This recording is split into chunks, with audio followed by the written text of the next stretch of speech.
जय हिंद, जय भारत दोस्तों। आज हम बात करेंगे हॉकी के जादूगर मेजर ध्यानचंद के बारे में, जिनका जन्म 29 अगस्त को इलाहाबाद में हुआ था। इलाहाबाद में जन्मे थे मेजर ध्यानचंद, जिनका नाम तो ध्यान सिंह था, लेकिन जो चंद्रमा की रोशनी में खेलते थे इसलिए धीरे धीरे उनका नाम ध्यानचंद्र पड़ गया। और मेजर ध्यानचंद जब भारतीय हॉकी ओलंपिक में शामिल हुई 1928 में, ब्रिटेन के झंडे के तले, ब्रिटेन के झंडे के नीचे भारतीय हॉकी टीम को ओलंपिक में पहली बार 1928 में एम्स्टर्डम नीदरलैंड भेजा गया। हालांकि कहते हैं कि भारतीय दल ने 1920 में ओलंपिक में शुरुआत कर दी थी, लेकिन भारतीय हॉकी को 1928 में एम्स्टर्डम नीदरलैंड में खेलने का पहली बार मौका मिला। इस टीम में ध्यानचंद भी थे और इस टीम में मेजर ध्यानचंद जो थे, इस टीम ने स्वर्ण पदक जीता। जब तक ध्यानचंद रहे और उसके बाद भी उनकी पर्सनालिटी का प्रभाव, उनके खेल का प्रभाव, उनकी परंपरा का प्रभाव बहुत समय तक निरंतर रहा और ओलंपिक स्वर्ण पदक पर भारत का कब्जा रहा। 1928 एम्स्टर्डम नीदरलैंड में उन्होंने ओलंपिक में भारत को स्वर्ण पदक दिलाया, जो कि भारत का ओलंपिक में प्रथम स्वर्ण पदक था। हालांकि ये टीम स्पर्धा में था, व्यक्तिगत स्वर्ण पदक नहीं था। लेकिन 1932 में लॉस एंजलिस अमेरिका में जब ओलंपिक हो रहा था तो लॉस एंजलिस अमेरिका में ही भारत ने फिर से स्वर्ण पदक जीता। हालांकि कहा जाता है, ऐसा बोला जाता है कि इसी ओलंपिक में भारत ने अमेरिका को हॉकी में 32-0 से हराया था। इसलिए आज तक उस दिन के बाद अमेरिका ने हॉकी को हाथ नहीं लगाया। आप भी देखते होंगे कि अमेरिका हॉकी नहीं खेलता है और उसके पीछे शायद वो ध्यानचंद का जादू है। 1936 में जब ओलंपिक हुआ, क्योंकि ओलंपिक का आयोजन प्रत्येक 4 वर्ष में होता है, और 1936 बर्लिन जर्मनी में जब ओलंपिक का आयोजन हुआ तो वहाँ कप्तान बनाए गए मेजर ध्यानचंद। और ये शुरू में मेजर नहीं थे, लांस नायक थे। बाद में इन्हें मेजर की उपाधि से विभूषित किया गया, मेजर के पद से विभूषित किया गया। पहले तो लांस नायक के छोटे से पद पे थे और 1936 में इनकी कप्तानी में, इनके कुशल नेतृत्व में, कहते हैं जर्मनी को फाइनल में हराकर 1936 में भी भारत ने हॉकी का स्वर्ण पदक जीता।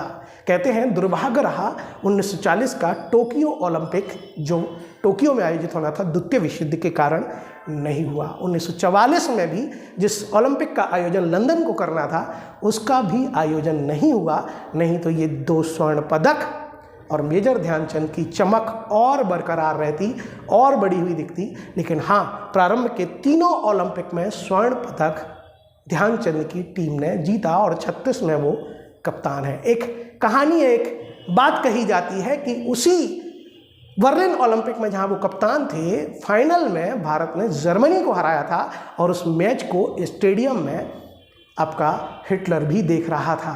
और हिटलर ने इनके खेल को देखते हुए इन्हें जर्मनी की टीम से खेलने के लिए और जर्मनी की सेना में उच्च पद देने का लालच दिया था। लेकिन इन ध्यानचंद ने नैतिक साहस का परिचय देते हुए हिटलर को 2 टूक मना कर दिया था। जहां आज लोग प्रतिभा पलायन कर लेते हैं पैसों के लिए, थोड़े आर्थिक लालच के लिए, पोजीशन के लिए, वहां एक बहुत अच्छा आदर्श उदाहरण स्थापित किया था आपके ध्यानचंद ने। ध्यानचंद ने 3 ओलंपिक खेले और तीनों ओलंपिक में भारत को स्वर्ण पदक मिला। कहते हैं इनका जन्म जरूर इलाहाबाद में हुआ था, लेकिन इनकी कर्मस्थली मध्य प्रदेश का ग्वालियर रहा है। उत्तर प्रदेश के झांसी को भी इनकी कर्मस्थली माना जाता है, लेकिन ग्वालियर इनकी कर्मस्थली रहा। हाँ, इनका जन्म स्थान जरूर इलाहाबाद है और कर्मस्थली है ग्वालियर। इनकी आत्मकथा का नाम है गोल, ध्यान रखना।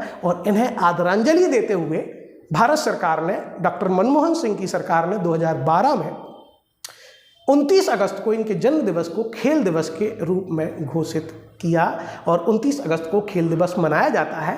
एमपीपीएससी में 2 बार ये प्रश्न आ चुका है और इसी खेल दिवस के दिन सारे खेल पुरस्कारों का वितरण भारत में और राज्यों में होता है। अभी कहानी बाकी है, क्योंकि अंतिम मास्टर स्ट्रोक तो नरेंद्र मोदी जी मारेंगे और वो नरेंद्र मोदी सरकार अगस्त 2021 से भारत के सर्वश्रेष्ठ खेल रत्न पुरस्कार, जिसे राजीव गांधी खेल रत्न पुरस्कार कहा जाता है, उसका नाम बदल के कर देंगे मेजर ध्यानचंद खेल रत्न पुरस्कार। अर्थात भारत का खेलों में सर्वश्रेष्ठ पुरस्कार, जिसे राजीव गांधी खेल रत्न पुरस्कार कहा जाता था, 1991-92 से जो प्रारंभ हुआ था, उसे 2021 से मेजर ध्यानचंद खेल रत्न पुरस्कार कहा जाने लगा। तो ये कहानी है पूरी मेजर ध्यानचंद की, जो ध्यान सिंह से बने ध्यानचंद और बने हॉकी के जादूगर, हॉकी के आज तक के सर्वकालीन महान खिलाड़ी मेजर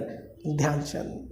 दोस्तों, अगर आप ऐसी सारगर्भित जानकारी संक्षिप्त में जानना चाहते हैं तो आप हमसे जुड़ें। जय हिंद, जय भारत।